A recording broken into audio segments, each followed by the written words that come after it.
Okay, welcome to the West Virginia Entrepreneurship Ecosystem February 2024 meeting. We are so excited to be here. We have a jam-packed agenda, so I'm going to send it right over to you, Amber, to talk about National Entrepreneurship Week.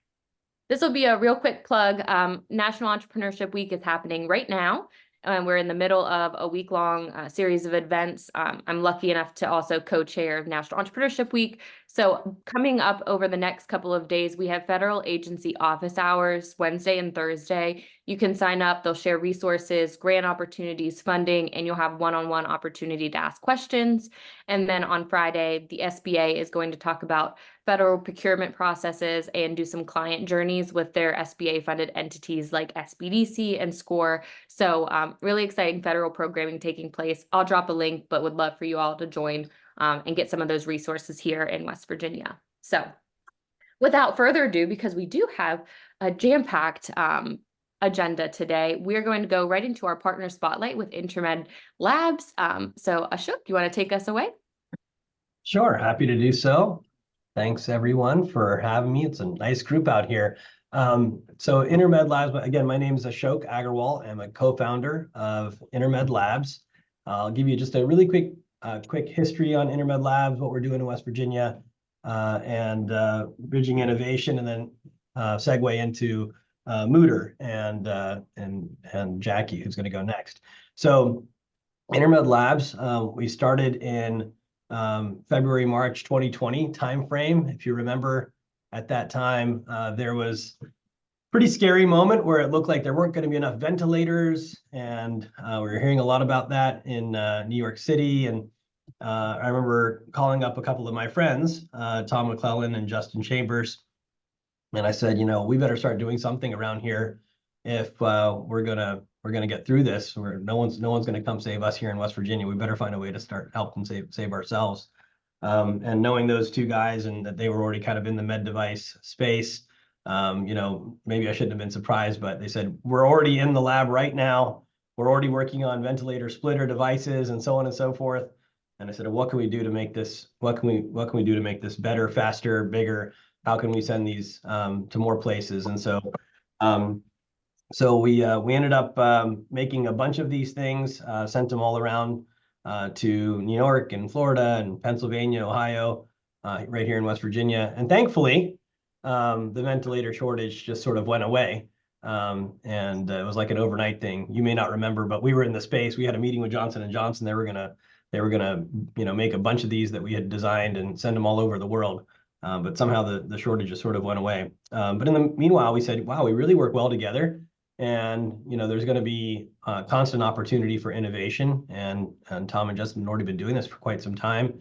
So we said, let's start doing this for other people. So, you know, the struggles that, you know, Tom in particular had gone through as a physician entrepreneur in West Virginia, didn't have the infrastructure and ecosystem around these physicians to be able to take an idea and test it on the benchtop and turn it into a business and try to bring it to market. You know, he personally went to California, I think once every 2 weeks for like 3 straight years, you know, going around, you know, all the areas in Palo Alto and throughout the Bay Area, figuring out how to make things happen. We said, well, let's go offer this service to other clinicians and physicians and engineers and researchers so they don't have to go through that same effort, and also build a team of multidisciplinary people.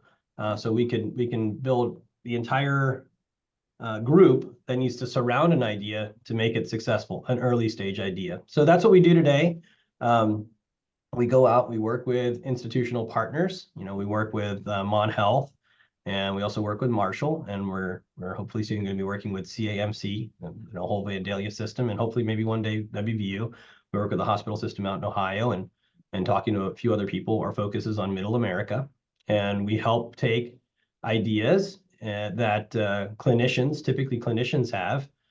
They can go back to working with patients every day like they love to do and they're so good at. And we can take those ideas and figure out how to take those and turn them into businesses and turn them into ideas that can impact patients positively. So that's kind of what Intermed Labs is. We're excited to be part of this entrepreneurship ecosystem with you all. And I know we plan to maybe have a little bit of a presence at the Bridging Innovation Week coming up pretty soon, including having, I think, a panel. One of our folks will be a panelist on the intellectual property protection, which we keep finding. You know, you'd be surprised here in West Virginia. We've met multiple doctors that have signed away their intellectual property to other strategic device companies. So there's a big education component that we have where we're working with these folks and saying, hey, let's review the things that you're signing, make sure that you're not, giving away your ideas and possibly even, violating some of your employment contracts. So there's things around all of that that's going on. I think we'll talk about that at Bridging Innovation. And a number of our ideas are already on the market. You might have heard of Fingy 3D. If you haven't, please check it out. A really cool finger prosthetic that, Benedum actually helped us fund to get off the ground and give away fingers throughout West Virginia. And we've already had orders from Australia and other places. Another innovation that we have is Mooter. And I can't see that time, Amber, so I'm not sure where I'm at on time. 15 seconds. Right at the Okay. edge. You're doing great. Okay. It's really just tiny for me, so I couldn't see it. But that's a good segue. And I'll let Jackie talk about Mooter, which is, again, a collaboration between Intermed and M&S. So Thanks, Ashok. If anyone would like to get in touch with you, can you please drop your information for yourself and Intermed Labs in the chat? Sure. And then thank you. And we'll send it over to Jackie to talk about Mooter Health. Okay, great. I'm going to go ahead and share my screen. Yeah.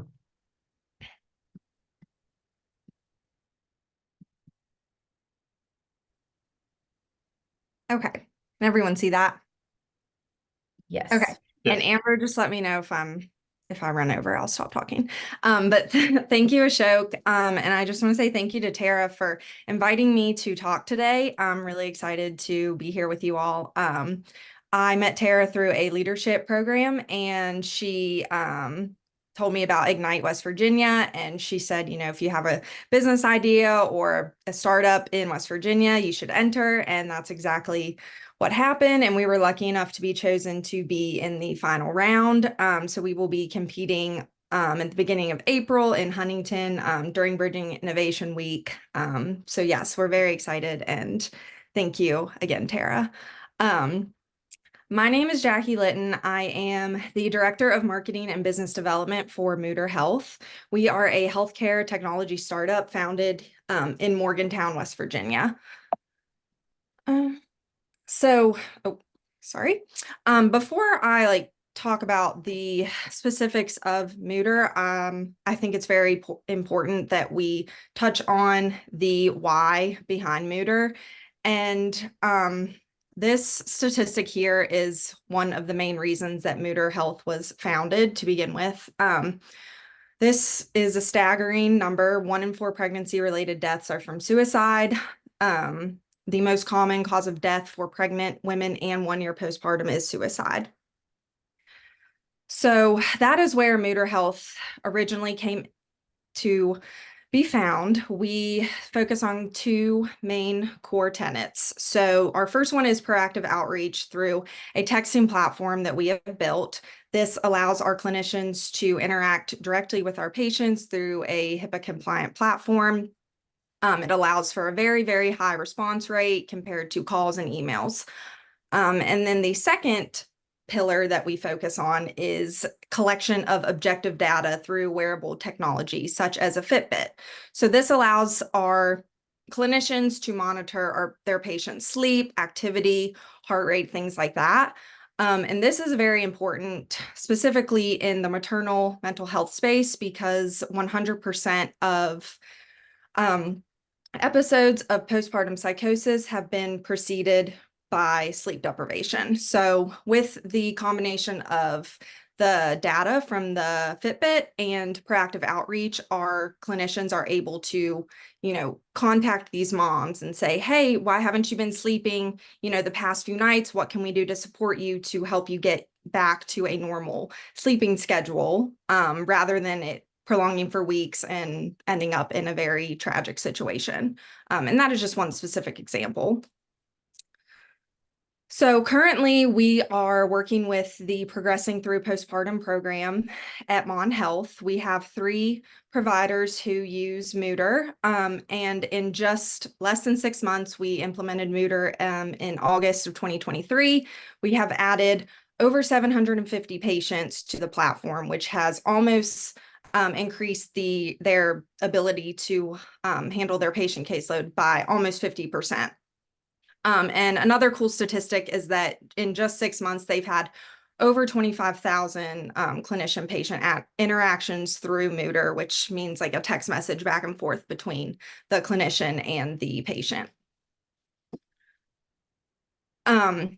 So some current challenges that we are struggling with. Obviously, this is a huge issue that bridges outside of just maternal mental health. So the great thing about Mooter is that we were able to customize the platform specifically for P3, progressing through postpartum, to, you know, work with their maternal patients, their dads, that group of people, but also Mooter can be customized for any type of mental health challenge. So we've been in talks with some people at the VA for specifics in working with folks to help with PTSD for veterans.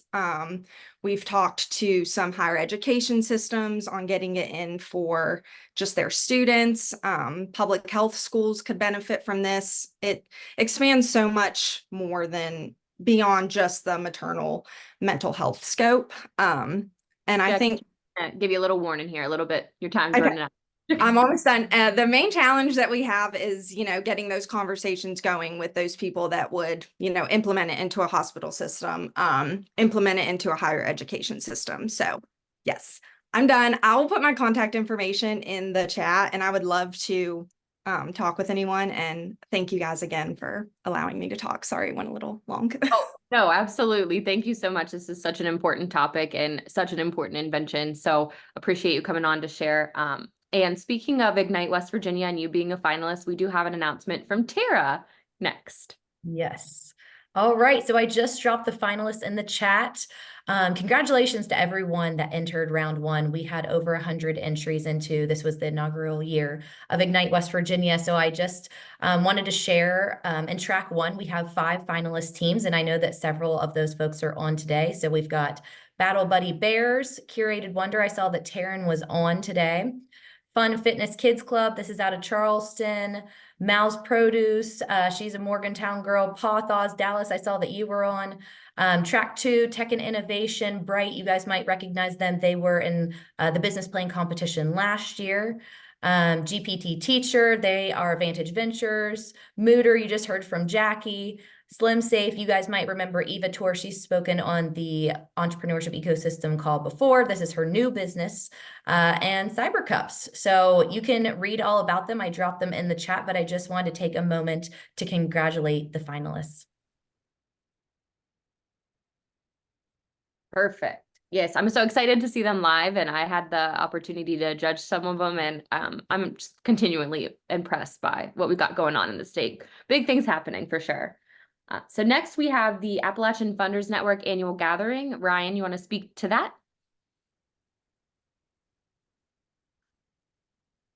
Oh, Ryan might not be on. Is Haley from Appalachian Funders on?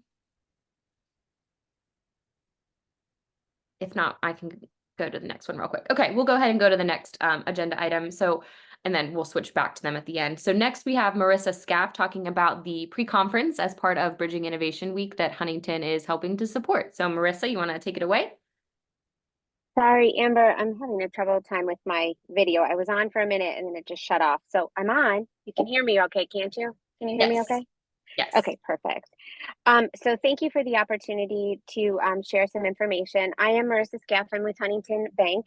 I am in community development, and in the great partnership and the willingness of Amber, she introduced us to Dr. Alan Lenton at Marshall University, and we are partnering with them to bring a cool little program called Seeds for Growth, Building Black Businesses in West Virginia.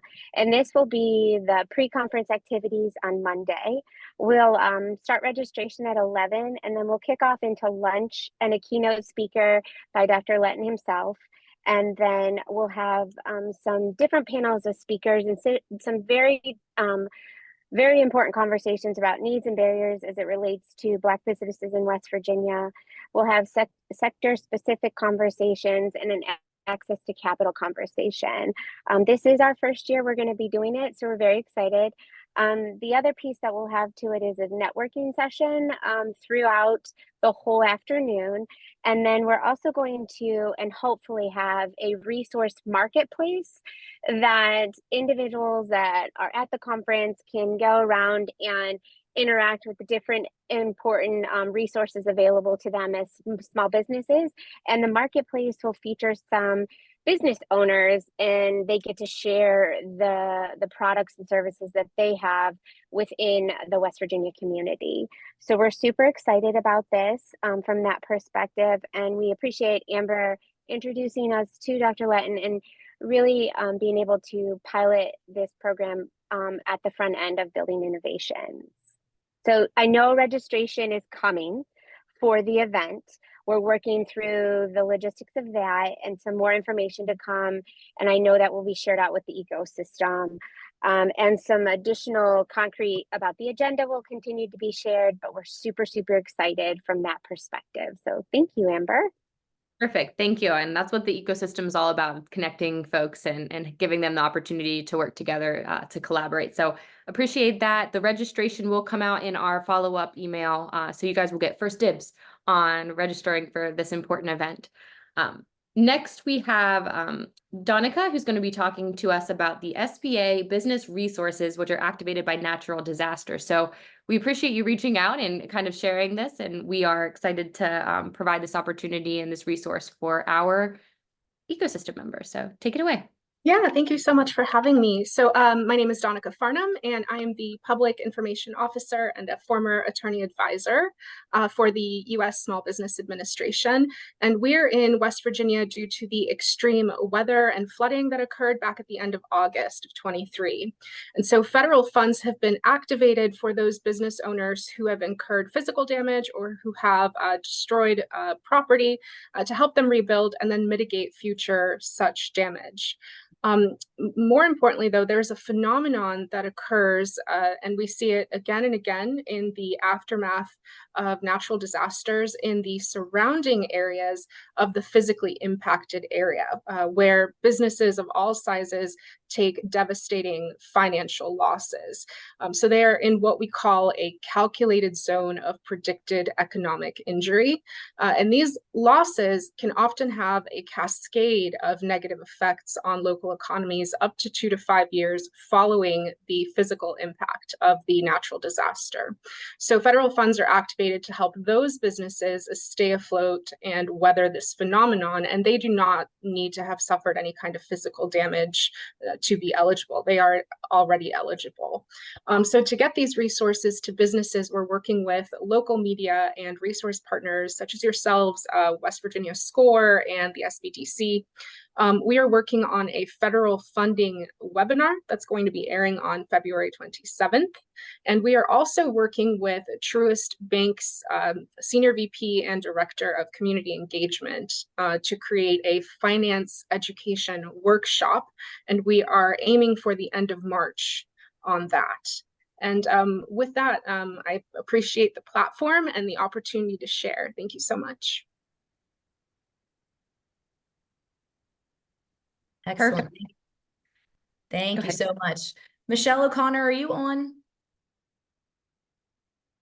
Okay, we had Michelle down to talk about the Guy Peduto Award, but I want to take a moment and make sure that everyone knows that that award we are open up for nominations. Donna Peduto is sponsoring this award.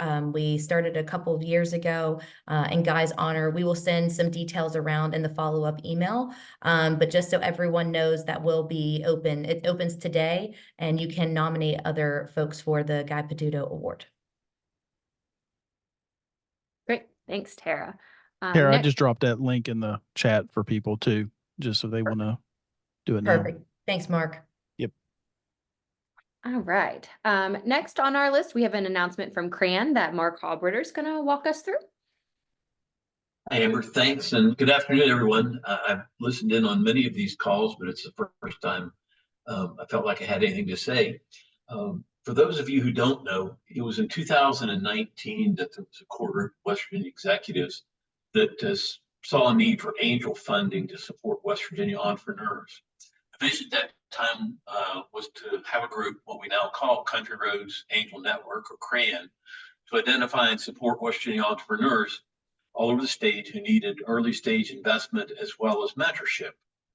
The variety of ideas that we've seen, and coupled with the creativity and passion of the entrepreneurs, inspires those of us at CRAN in their investments, and through our investments, we demonstrate our commitment to them. Since CRAN was formed, it's grown to over 35 accredited investors, and I am told to expect another 10 to 12 later this month.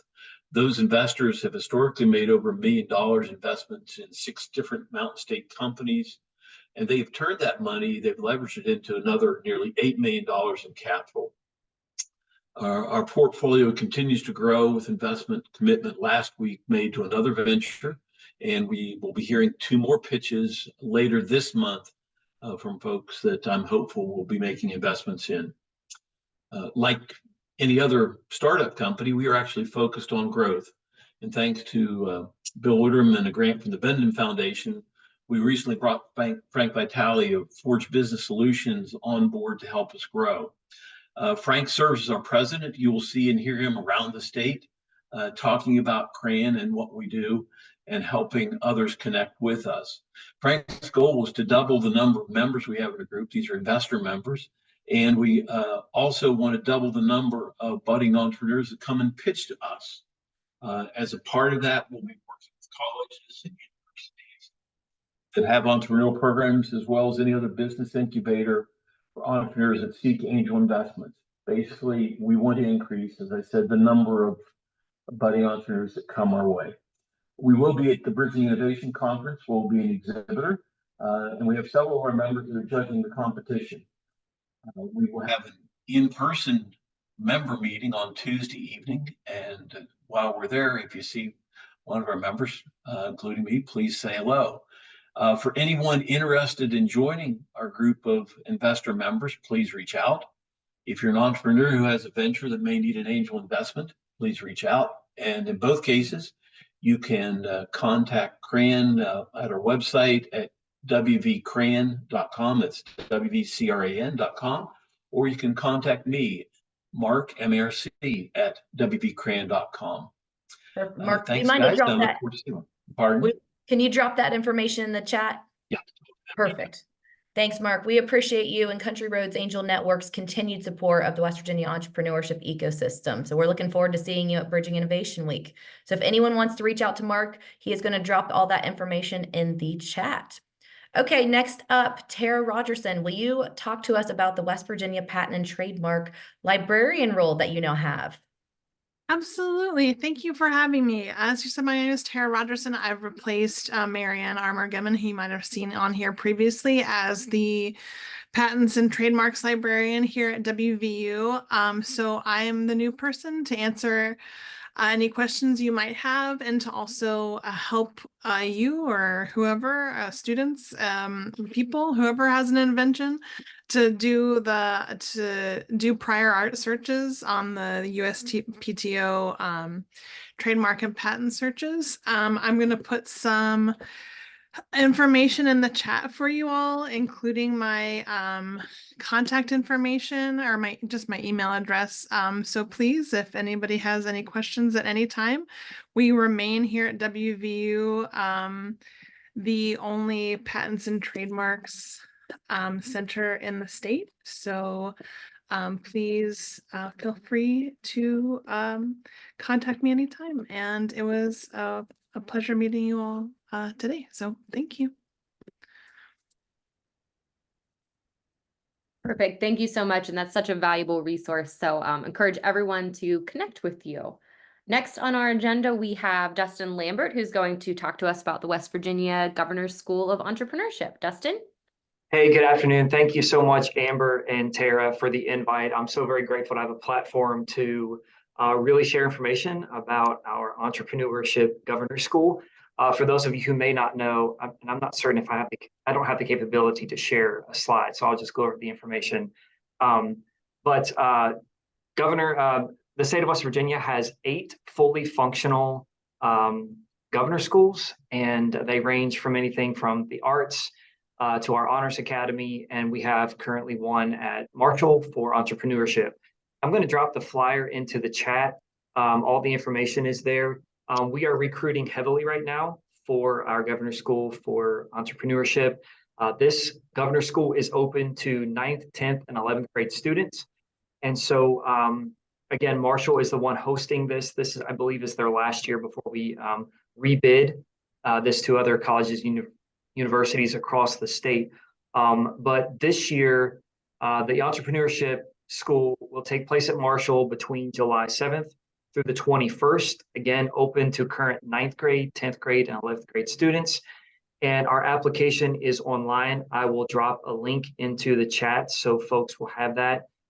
If there are folks on this call today who have interactions with high school students and they may be interested or have a business plan that we can help through the governor's school make a reality for them, this is a really cool avenue for them to pursue their dreams, honestly. And it's an exciting way for us to get students involved in a business mind frame here in West Virginia. My name is Dustin Lambert. I serve as the state coordinator of all 8 of our governor schools here at West Virginia Department of Education. And again, I thank you for the platform. It looks like we have a comment here. Looks like Bill says that he's participated, and we appreciate that. But we are recruiting heavily. So if you know students, we need your help recruiting. So Amber, Tara, thank you so much for the platform today. Dustin, thank you for coming on. We are really appreciative. We love that you guys feel supportive of the West Virginia Entrepreneurship, Governor School of Entrepreneurship, and we want to support you guys in creating the next generation and supporting that pipeline into the ecosystem. So thank you for the work that you do. Okay, up next, Jill Upson, can you talk to us about the Minority Business Expo and resources? Absolutely. So my name is Jill Upson, Executive Director of the Herbert Henderson Office of Minority Affairs. And each year we have a Minority Business Expo held at the Charleston Coliseum and Convention Center. We just held one last October, and I was really pleased when I was tagged recently on Facebook by one of the business owners who wanted to expand her business, who met someone from Huntington Bank. So I don't know, Madam Marissa Scaff, if that was you, but she was able to secure the funding to open up a beauty school where she had only had a salon prior. So those are the things that we like to do, is to connect people to the resources that are available to them throughout the state. Our next Minority Business Expo will be in the Eastern Panhandle. That's going to be in Ranson at the Ranson Civic Center on April 4th. And the way that the group can help and get involved would be obviously to spread the word for one. But if anyone is in that area and would like to have a table opportunity for their business or organization, nonprofits are free, and there's a nominal fee for for-profit businesses to have a table at this expo. So we're trying to go back to 2 expos a year starting this spring. COVID kind of threw a wet blanket on our plans to do that. We only held one up in the Eastern Panhandle, so this will only be our second Minority Business Expo being held up there. I want to thank Amber and Tara for allowing me to come on and talk about that, and look forward to hopefully working with all of you or some of you in the future. Thank you so much. And we have some friends up there. We'll be sure to connect to that opportunity, Jill. So thank you for coming on here and chatting about that opportunity. Next, we have an update on Vision 2030 from Andrea and Max. Tara and Amber, thank you guys so much for the opportunity. As mentioned, I'm Andrea Garrett, and I'd also like to introduce my counterpart, Max Knapp, who is also on the call today to just talk briefly about our new initiative, Vision 2030, which is a group housed under the West Virginia Chamber of Commerce. We have kind of recognized a clear need to facilitate the opportunity to connect and establish contacts, learn about relevant events, and facilitate identifying priorities for a better West Virginia. So Vision 2030 is really a place for leaders and communities across the state to gather to discuss desires for West Virginia's future and what it will take to get there. This group will act as a platform for sharing resources, concerns, ideas, and education that's relevant to everyone who's interested in the long-term prosperity of our state. So Vision 2030 is essentially an engine for change driven by emerging leaders of our state. So while building a professional resource group, which includes subject matter experts in all industries, will be really important to leverage our collective experience. And basically our overall goal is to just support each other in our endeavors for making the state better. And in fact, we are hosting an event tomorrow that focuses on how we've arrived at our current economic position, with the goal of just gaining a better understanding of what major policies have changed the trajectory of West Virginia. So I would welcome any questions or requests for more information to join Vision 2030.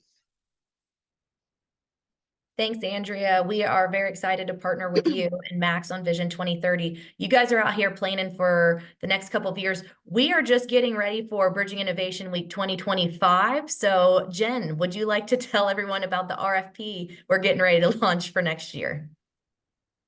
Excuse me, I would love to, although I don't think everyone wants to listen to my voice today, but we are excited that even though we are just, I guess, a couple months away from 2024 Bridging Innovation Week, we will be announcing the 2025 request for cities in our follow-up email that will come out in the next day or two. So if you're interested in hosting Bridging Innovation Week, please pay attention to that. There'll be a deadline for questions. The due date for the proposals is March 14th, and there'll be an interview that will happen with any of the interested applicants.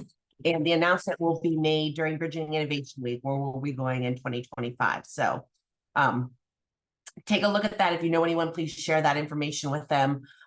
We're fun people to work with. So we look forward to hearing from a lot of you and hopefully getting to a new area for Bridging Innovation Week next year.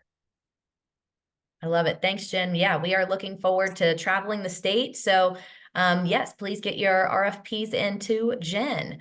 Okay, Amber, what's going on with the subcommittee survey? Yeah, we have pushed this out through West Virginia Business Links newsletter, through the Secretary of State's office, and through our individual contact lists, but would love the help of the ecosystem in disseminating this even further if possible, if you're working directly with entrepreneurs or if you're on here as an entrepreneur.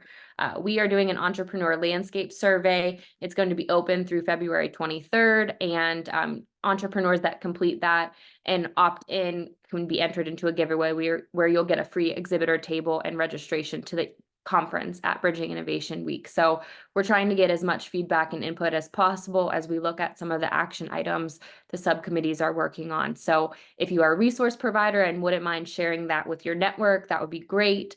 And if you are an entrepreneur and wouldn't mind, as you wrap up today, go ahead and fill that out for us. That would be very, very helpful. And we will be in touch individually with some graphics and things as well that you can use to disseminate that. So thank you. We appreciate it. And your feedback and your opinions and voices really guide the work of the ecosystem. So thank you. Oh, it's still me. Man, I look at you. It's still me. Carrie, are you able to speak to us about the Marshall County pitch competition? I saw this on LinkedIn and I was like, hey, we need to talk about this. So Carrie lovingly volunteered to chat about it. I always will be happy to talk about pitch competitions. So yeah, can you hear me okay? Okay. Yes. Yeah. So I'm Carrie White. I am part of the committee that has formed to work on the Kickstart Marshall County. It is a Marshall County Chamber of Commerce hosted pitch competition. Applications are open now until March 1st. So if you are a startup company, or if you're a company that is looking to scale, this is a great opportunity to come apply to pitch. There's a $5,000 prize that has been lovingly sponsored by Southwestern Energy Company. And we have some other really great sponsors as well. We're very excited. If you go to the MarshallCountyChamber.com website, you can apply there. You can see the flyer. You can see all of the wonderful sponsors that we have. But it'll be held on May 30th at Grandview Park in Moundsville. So we would encourage anyone who's interested to please apply. If you've never pitched before, we do have coaching sessions that we'll be holding prior to the event. So if you're new to pitching, you're not really sure, don't let that scare you. Apply anyways, and we will coach you through it. So we're very excited, and thank you, Amber and Tara, for giving me a minute here. Thanks, Carrie. We love a good pitch competition, so thank you for sharing that for Marshall County. All right, next up, we are just moving right through. Stephanie Tyree, can you tell us what's going on with the West Virginia Hub's Spring Federal Funding Training? Yeah, hi Tara. Hi everyone else. Thanks for inviting me to speak on this. I love this little timer situation that you have here. So the Hub is hosting a 2-day conference on March 20th and 21st in Bridgeport around federal and state funding relating to community development resources. So I'm just here to invite all to it and to invite you to share it with your networks if you are interested. I'll put a link to the event in the chat here in a second. So on the first day, we have presentations planned from USDA, EDA, the state ARC, and they're going to talk about CDBG funds too, the Department of Highways, and FEMA and a couple other agencies are going to talk about disaster and resiliency funding programs.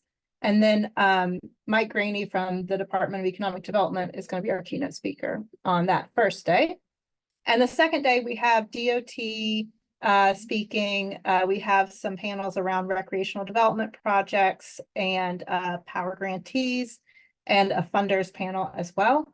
And Gail Manchin is expected to be the keynote for that day. And then we are waiting to see if we can get some speakers from EPA to come and talk about all the new resources that they have coming out. So that's the 20th and the 21st. There's a small fee for this event to cover the cost of food, basically. But if you know people that want to come but they can't pay the fee, there is a promo code to waive the fee. So we don't want people to come just because they can't pay, you know, the $35 per day. So that's it. And then we are also, I'll use this to pitch one other thing. We are doing a federal partners forum with USDA in Summersville on June 4th and 5th. The save the date for that will be coming out soon. But please join us in Bridgeport or in Summersville. And thank you for the opportunity to speak. Awesome. So many great opportunities. And I looked at the lineup for that event in Bridgeport and it's just jam-packed. So definitely a great couple of days of learning there. Next up, I think we're just doing a couple Bridging Innovation Week reminders. So there is still sponsorships and exhibitor tables available. One of the benefits of being at the Mountain Health Arena is it's significantly larger than Oglebay was. So we would love to have you come and exhibit and showcase the things that you're doing, whether you're a resource provider, an entrepreneur that wants to set up a table. So that information will go out in the follow-up as well. We have been working, when I say we, I mean Cam and Kim on our team diligently have been putting together the information on sessions, the online program. And so we'll be working with Mark to get that up on Business Link through a linked website that you can kind of see all those session descriptions. And that will go live here this week as well for all of the speakers that submitted. And for those of you that have been waiting on bated breath with what we're going to be talking about. So we're really excited about that. And we do just want to have another sneak peek of our keynotes. We will be kicking things off with a fireside chat with Kit Bodner, who's the Chief Marketing Officer of HubSpot, who will be interviewed by Brad Smith that morning on April 9th at the West Virginia Entrepreneurship Ecosystem Conference. So we're really excited about that. And then, as we discussed last month, Victor Huang will be discussing policy over the lunch keynote, and then the afternoon keynote will be us. It'll be the ecosystem. So we'll be sourcing expertise from the room here to fill that one. So then the last reminder, we've had a couple of folks reach out about hosting meetups. That Tuesday after the conference, we're kind of setting the ecosystem loose on Huntington downtown. So if you are interested or have already talked to us about hosting a meetup, we'll be putting out a registration link in the follow-up email. What we're looking for in this is if you have a sector-specific area that you'd like to talk about, arts, tech, or if you have a policy conversation you want to have, or if you're targeting a specific group of entrepreneurs like minorities or veterans, we're interested in providing people space to network and have those communities come together. So if your organization is interested in hosting one, we're asking you to coordinate with that restaurant and just let us know where you're having it. But we will be providing a meeting for people that are interested or have already confirmed they're hosting those in the next week or so to get everyone on the same page. Tara, do you want to mention the Ascend one? Yeah, I don't know if Jess is on, but we had talked about Ascend West Virginia partnering up with Generation West Virginia, maybe. So we just wanted to let people know this does not have to be a huge lift. You don't have to buy people drinks and food. It could be as simple as you called a restaurant and said, hey, make sure you're expecting 50 people to show up around 5 o'clock on, April 9th. So I don't know if Jess is on and wants to mention anything about their meetup. Yeah, I'm here. Just relatively quickly, Ascend West Virginia and First Ascent are looking to host a very small get together for young professionals in the Huntington area. Right now, we're looking at potentially hosting that at La Fontaine's rooftop.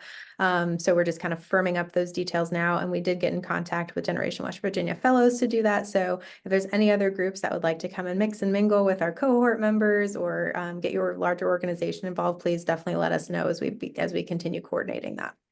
Great. Thanks, Jess. And I know that we have a veteran meetup is being planned. I believe there's an arts one in the works. So if anyone else, like we're planning around 400 people for the conference. So not everyone can go to one place for dinner and drinks after. So we just want to make sure that we are supporting local business in the community. So we will help get all of that organized. But again, if you're having an idea, you don't have to have a big budget. It can be as simple as you just made a reservation and let the restaurant know that some like-minded individuals are going to be hanging out and having a drink.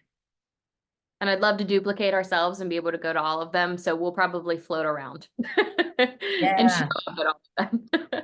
Yes, we're looking forward to it. So, all right, next up. So Mike Queen, we wanted to create an opportunity for the Secretary of State's office to give us an update. So we're going to turn it over to Mike if you have any updates from the Secretary of State's office on business registration or anything else that we need to know.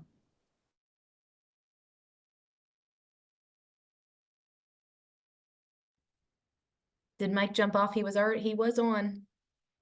I literally just saw him. Mike.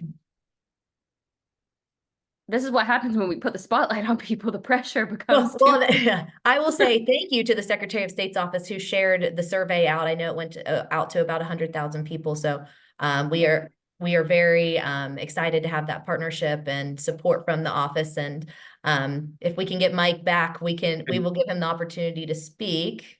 Can you hear me now? We got you. Yeah. All right. Thank you. Sorry about that. I just got clicked off on me here. I'm Mike Queen. I'm in the Clarksburg Business Hub here at the Secretary of State's office. And for those of you who don't know, we do have the West Virginia One-Stop Business Center is the only now 5-agency single location business and licensing center in the nation on Canal Boulevard. And we have 2 business hubs, which are regional offices for that business and licensing registration, one here in Clarksburg and one over in Martinsburg. And I appreciate the opportunity, Tara and Amber, to give a monthly update from the Secretary of State's office on issues that might be important to the practitioners on here, as well as the entrepreneurs who are on. This is annual report season. So out of the 143,000 businesses that are required to file an annual report with the Secretary of State's office to maintain your business in good standing, that process started January 1, will continue through June the 30th. After that, the fee triples. So we're asking people to get online. It is all online now. Thanks to the legislature, Secretary Warner was able to find the funding, get the funding to modernize the office. So annual reports are now all done online.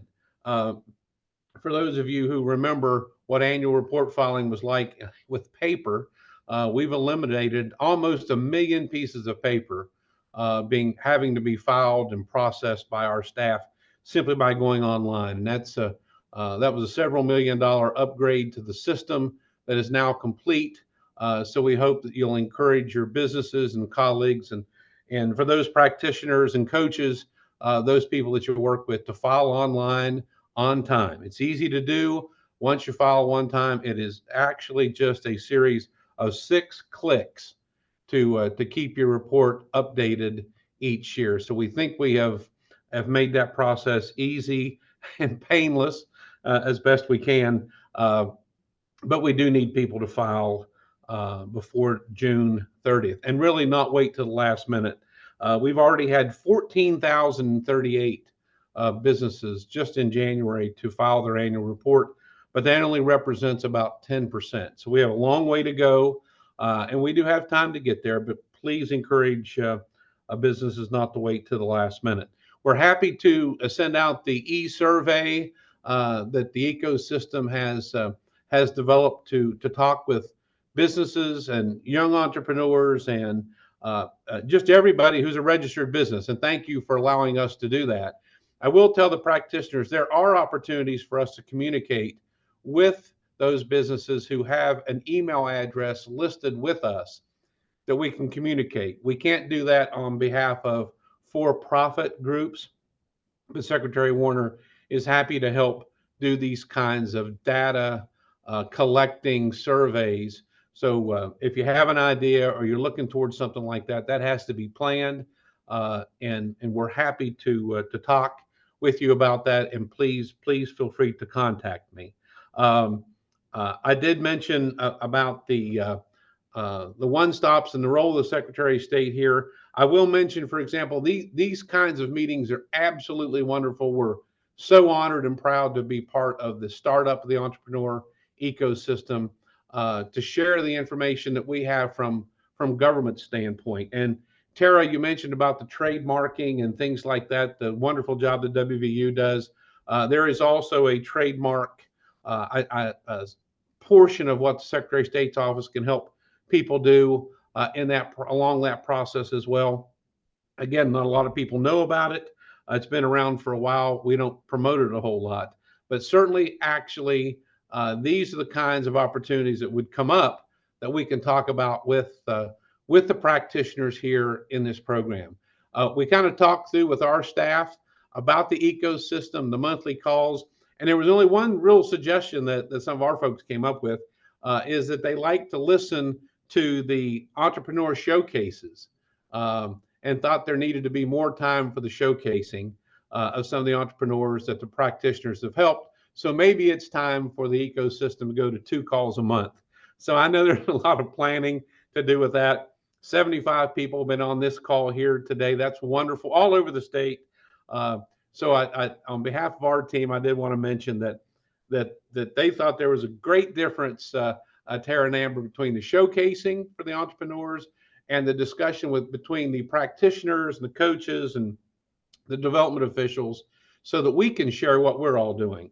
The final part of that the secretary asked me to bring up today was the idea of a calendar and making sure that we utilize the calendar if the Business Link has a calendar or we have a calendar, so we don't step on each other's toes and overschedule things.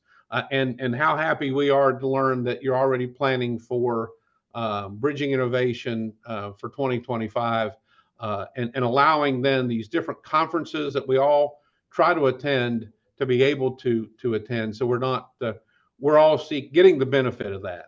Absolutely. I think that's a perfect segue, Mike, into mentioning the calendar, because we have Mark Burdett, who's up next, who can talk about that calendar that already does exist, that we need to do a better job, and myself included, utilizing that calendar with West Virginia Business Link. Well, thanks, Mike and Tara. That was a great segue there. Appreciate you guys having me on again. I wanted to, for those who don't know, my name is Mark Burdett, and I'm with the West Virginia Small Business Development Center, the program coordinator for West Virginia Business Link, which is the virtual representation of the ecosystem. And it is a online resource for entrepreneurs and also resource partners to get connected to those resources across the state. So let me share my screen real quick. We'll I have to get my screen back so I can I hate when it does this every single time. Move you guys over here so I feel like I'm talking to you. So if you guys go to West Virginia Business, I just want to give you a couple highlights and some reinforcement. And also, we just had Groundhog's Day, right? Puxatawny Phil and French Creek Freddy did not see their shadow. So that means spring is coming, and it's time for some spring cleaning. So if you guys, when you click on resources, you'll come to the resource navigator. So it's a really good time to look at your all's profile. Those who are on Business Link, I know a lot of you guys are. If you're not, you can go here and join our network. It's real simple to do. It's a one-page form. But if you go down here, the quickest way to get to your profile, if you don't have the link already, is just go down to the keyword section here and type in your name, and filter the resources, and you can see it. So I'll click on one, just random resource. So this is what one looks like. It's a brief description, what the services they provide and who the contact is, and a button for them to connect to that organization. So if you guys need, if there's been, name changes, logo changes, people changing positions, like we'll get the Patent and Trademark Center that updated. I did not know. That was good to know. So we'll make sure that gets updated in Business Link. So that's something that we wanted to kind of promote. It's time to do some spring cleaning on your guys' profile. And if you haven't joined, please feel free to join. We have been getting a lot of traction lately. A lot more folks are filling out the events calendar. If you go to the calendar, we're starting to fill out. This is the statewide online calendar. Folks have been doing a great job. And like Mike said, this is really a great resource for everybody to kind of visit and be at the top of your list and say, hey, if I'm going to plan an event or do an event, make sure we're not stepping on folks' toes and seeing what everybody else is doing. This is kind of your go-to place to know what's going on around the state for all the events. So those were the highlights. The other thing I wanted to mention, take up, how much time do I have, Tara? Am I done? You're good. You got like one more minute. Okay, I'll make this really quick because I gotta move on and get back to my hosting duties. So one of the things I wanted to share with you guys is recently I was able to get the Entrepreneurship Development Professional certification through the IEDC. And for those who don't know who the IEDC is, the International Economic Development Council. And this is a really cool certification, and I wanted to let folks know and promote it. I was very fortunate to become the first person in West Virginia to get this certification, and I invite every single one of you who are in this profession that want to get professional credentials to continue your work and to elevate your personal situation. This is definitely a opportunity. A lot of people don't know about it. There's less than 50 in the entire country. They just came out with this a couple years ago, and wanted to share that with you. And some of that, just to hit the highlight, you have to have like 2 years of full-time paid economic development experience, so it's not that much. And then you've got 5 courseworks that you have to go through. So I wanted to, if anyone is interested in that, please reach out to me. Be more than happy to get connected with you about that. Because really for the first time this is the first opportunity that practitioners in our space have professional certification to pursue. So. Thanks, Mark. I know that can be really important to folks in that economic development space. So appreciate that. Yep. All right. Well, we've got about 5 minutes left. That was a jam-packed agenda. If anybody has any events that you'd like to showcase in the final minutes that are remaining, or any resources that you'd like to share, feel free to drop off mute and tell us, or put it in the chat and we can make sure that gets out in our follow-up email. So we'll give you just a minute or two to see if anybody wants to come off and say something. And otherwise we'll wrap it up. Hey, Amber, this is Mike Queen again. One event I did want to mention, and I'm sorry I ran out of time, was the Focus Forward presentation in Morgantown on March 27th. That is an incredible opportunity to learn about the Focus Forward programming they have that they're focusing on. It is a free event, but there is an RSVP required.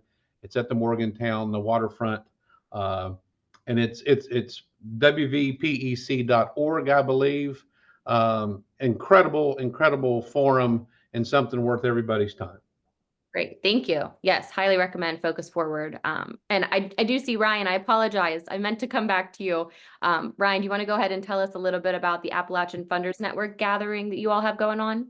Yeah, all good, Amber. Thank you. I'll consider it a keynote. The Appalachia Funders Network is a group. We are a group of over 70 funders from around Central Appalachia, from North Carolina all the way up through West Virginia, Appalachian Ohio, East Kentucky, and even national funders from private foundations to community foundations to lenders, representing hundreds of millions of dollars annually in grant making in the region. And our members, of which Bill Woodrum, who's on the line, is a part of, Tamarac's a part of, have decided that our annual gathering will be in Charleston, West Virginia this year, April 24th through the 26th. And so would really love to see all of you there. You don't have to be a member to attend. We've got practitioner space set aside. Stephanie Tyree, who spoke earlier,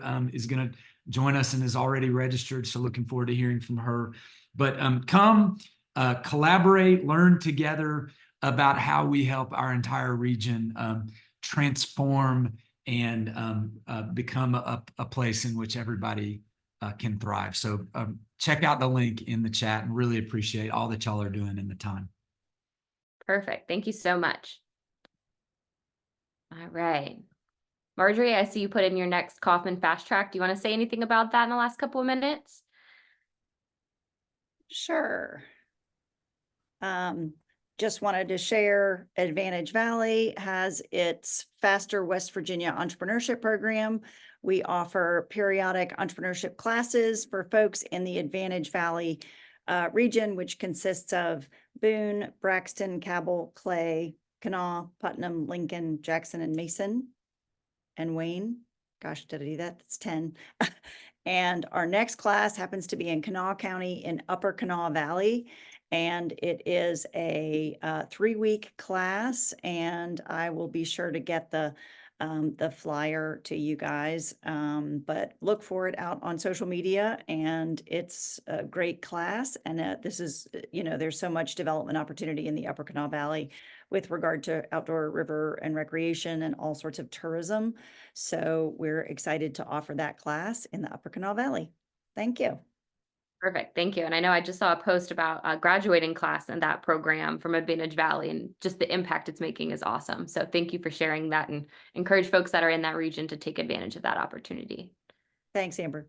Yeah. All right. One more minute. Any final updates?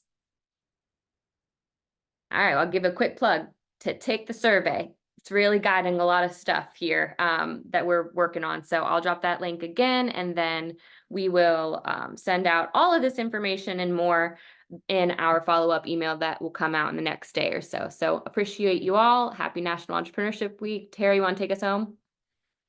Goodbye. We'll see you. Happy trails. Goodbye. In March. Thanks all.